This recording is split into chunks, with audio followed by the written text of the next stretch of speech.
Hi, எங்கே கிளம்பிட்டோன்னு பார்க்குறீங்களா? நீங்களே ஒரு கெஸ்ஸிங் போடுங்களே பார்ப்போம். நானே சொல்லிக்கிட்டே இருந்தால் அது நல்லா இருக்காதுல்ல. அதனால் நீங்கள் ஒரு கெஸ்ஸிங்கை போட்டுருங்க. அந்த பிள்ளை எங்கடா கிளம்பி போகுதுன்னு யோசிங்க பார்ப்போம். ஒரு 2 செகண்ட் டைம்.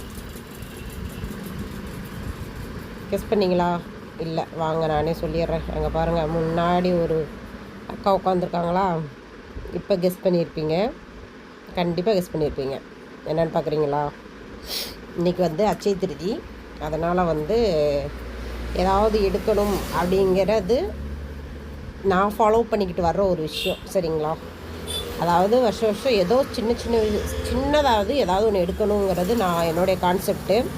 அதனால் எப்படினாலும் எடுத்துருவேன், ஓகேவா? அதனால் என்ன பண்ணிட்டேன் அப்படின்னா, 10 நாளைக்கு முன்னாடியே போய் இங்கே புக் பண்ணிட்டேன். எடுத்து அட்வான்ஸ் போட்டு பழசு இருந்துச்சு, அதை கொடுத்துட்டு புதுசு எடுத்து வச்சுட்டு வந்துட்டேன். இன்றைக்கி போனேன், செம்ம கூட்டங்க, வேறு லெவலு கூட்டம். நல்ல வேலை முன்னாடியே எடுத்து வச்சது நல்லதாக போச்சுன்னு நினச்சிட்டு இங்கே பாருங்கள், பில்லு வாங்குறதுக்கு, அதாவது ஏற்கனவே எடுத்து கொடுத்துருக்க முடியாது, அதை வாங்குறதுக்கே இவ்வளோ நேரம் வெயிட் பண்ணி நான் வீடியோ எடுத்துக்கிட்டு இருக்கேன். பாருங்கள், இவ்வளோ நேரமும் அங்கே தான் உட்காந்து வீடியோ எடுத்துக்கிட்டு இருக்கேன். இதுக்கு இடையில ஒரு சின்ன ஒரு சம்பவம் நடந்துச்சு. என்னென்னு பார்த்தீங்கன்னா, பக்கத்தில் இருக்க பொண்ணு பாருங்கள், அழகாக க்யூட்டாக, அது என்னன்னே தெரில, கையில் ஒரு இதை வச்சு நல்லா விளையாண்டுக்கிட்டு இருந்தா. அவள் விளையாண்டது ரொம்ப பிடிச்சிருந்துச்சி. ஏன்னு கேட்டிங்கன்னா, இப்போ உள்ள காலகட்டத்தில் நம்ம ஒரு வேலை பார்த்தா குழந்தைங்க கையில் அதிகமாக இருக்கிறது செல்ஃபோன் தான். ஆனால் அந்த பொண்ணு செல்ஃபோன் இல்லாமல் அதை வச்சு விளையாண்டது எனக்கு ரொம்ப ரொம்ப பிடிச்சிருந்துச்சி. அதை வீடியோ எடுக்கலான்னு பார்த்தா அவள் வெக்கப்பட்டுட்டு ஓடி ஓடி போயிட்டான் அங்கிட்டு இங்கிட்டும். அதனால் அவளுக்கே தெரியாமல் திருடுத்தனமாக தான் அந்த வீடியோ எடுத்தேன், சின்னதாக. அது எனக்கு ரொம்ப ரொம்ப பிடிச்சிருந்துச்சி. ஒரு வழியாக நாங்கள் எடுத்த பொருள் எங்கள் கைக்கு வந்து விட்டது.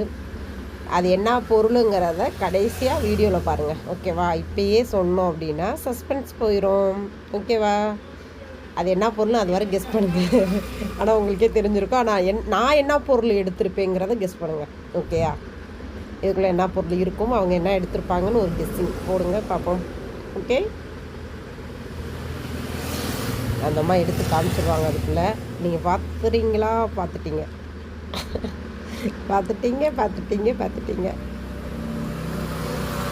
அதே மாதிரி அந்த குட்டி பாப்பாவை ரொம்ப எங்கூட உரண்டோம் எடுத்துக்கிட்டு இருந்தாங்க, பக்கத்தில் இருக்க குட்டி பாப்பா. ஓகே, சூப்பராக வாங்கிட்டு அடுத்து நெக்ஸ்ட்டு ஒரு இடத்துக்கு வந்தாச்சு. இதுவும் அதே மாதிரி தான், முன்கூடியே 10 நாளைக்கு முன்னாடியே நாங்கள் புக் பண்ணி ஃபஸ்ட்டு வந்துட்டோம். இங்கேயும் செம்ம ரஸ்ஸு, பயங்கர கூட்டம்.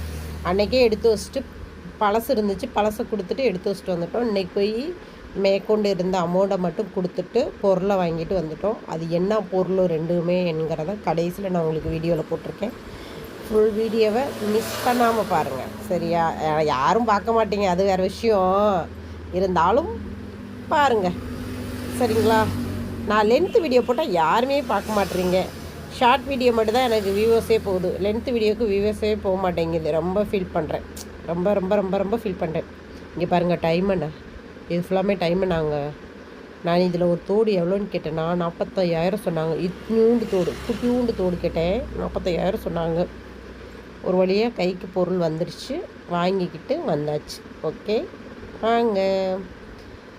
இந்த வருஷம் அட்சய திருதி எங்களுக்கு இப்படி தான் நல்லபடியாக சம்பவமாக சூப்பராக வேறு லெவலில் முடிஞ்சு விட்டது. இதே மாதிரி யாரெல்லாம் அட்சய திருதிக்கு பொருள் எடுக்கிற பழக்கம் வச்சுருக்கீங்க, யாருக்கெல்லாம் பிடிக்கும், யாருக்கெல்லாம் பொருள் சேரும், அட்சய திருதி வரைக்கும் எடுத்தால் எனக்கு பொருள் சேரும்னு யாரெல்லாம் நினைக்கிறீங்களோ அவங்கெல்லாம் கமெண்ட்டில் சொல்லுங்கள்.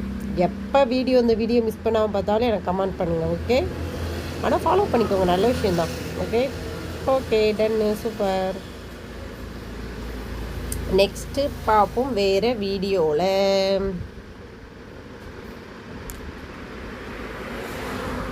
ஒரு வழியாக பூசாரி சாமி கும்பிட்டு நம்ம கையில் கொடுத்துட்டாரு.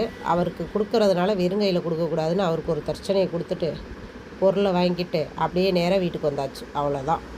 ஓகே, அதுக்குள்ளே என்ன பொருள் இருக்குன்னு நெக்ஸ்ட் பாருங்கள். ஹாய், இங்கே பாருங்கள், திருதி ஜாம் வாங்கிட்டு வந்தாச்சு. என்னன்னு பார்ப்போமா?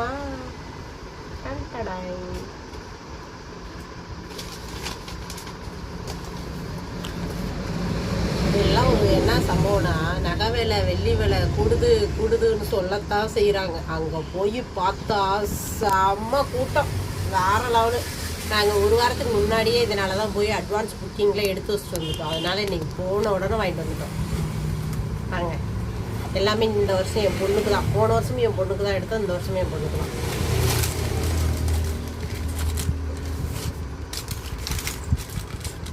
போன வருஷம் 10th அவங்க நல்ல மார்க் எடுத்தாங்கன்னு எடுத்தோம். இந்த வருஷம் அச்சய திருதிக்கு அவங்களுக்கு மாற்றியாச்சு. கொலுஸ் நல்லா இருக்கா? டன்டடாய். பிடிச்சிருக்கா சொல்லுங்கள், பிடிச்சிருக்கான்னு. இது வந்து ரஃபீஸ் போடுறதுக்கு. இது வந்து எங்கேயாவது ஃபங்க்ஷன் போனால் போடுறதுக்கு. ஏன்னா எங்கள் சைடில் நாங்கள் அப்படி தான் ஃபாலோ பண்ணிக்கிட்டு இருக்கோம். நாங்கள் அப்படி தான் போடுவோம். அதனால் இது எங்கேயாவது ஃபங்க்ஷன் போனால் போடுறதுக்காக எடுத்துருக்கோம். ஓகேங்களா? இது எல்லாமே பழசு இருந்துச்சு. பழசு இருந்ததை போட்டுட்டு எடுத்திருக்கோம். உடனே நீங்கள் நினச்சிடாதீங்க என்னடா பல்கான பாட்ரியா அப்படின்னு யோசிச்சிடாதீங்க. அப்படிலாம் இல்லை, பழசை கொடுத்துட்டு புதுசு எடுத்திருக்கோம். நல்லா இருக்கா? சூப்பராக இருக்கா?